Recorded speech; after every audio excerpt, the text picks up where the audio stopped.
All right, well, 6:39 now, and it is 39 is probably, that's higher, that number is higher than some spots in our area, isn't it? It's true.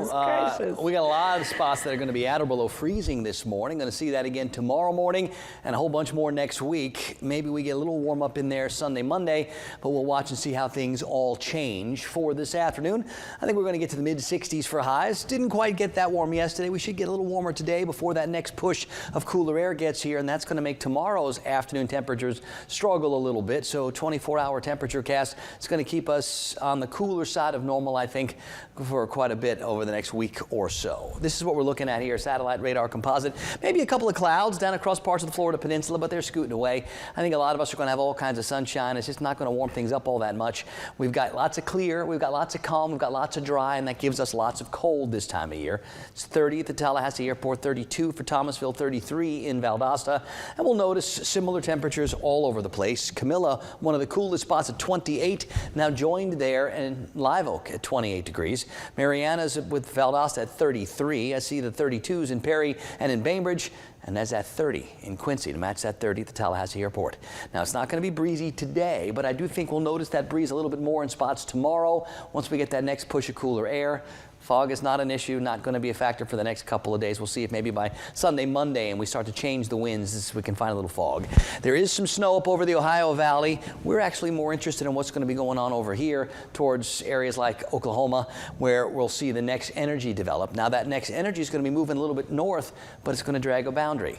First, we get this push of cooler air that comes in tonight and tomorrow. Higher pressure will be here for just one day, and then it scoots away. That's what allows the winds to change and to start bringing in some moisture. We'll really get to see that here on the Futurecast.